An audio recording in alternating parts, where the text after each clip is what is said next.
Well, I come back to Jeff City to take advantage of the opportunity to once again line up with Mike Jones. It's all about relationships, and it always has been with me. And then to share the experience of Lincoln University. A lot of nice people here. A lot of nice people that would like to support Mike and help him get the program going again and get it back up to what it ought to be. And he can do it.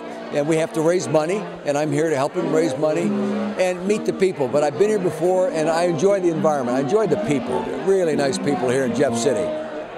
What does Mike Jones mean to you with all the success that you've had? Well, he is an extension of my family. He's an adopted Vermeil, okay? Not only because he made the play, but because he was there for 3 years in a leadership position when we weren't very good. And he helped me direct and form attitudes of a football team that allowed us to take advantage of his last tackle.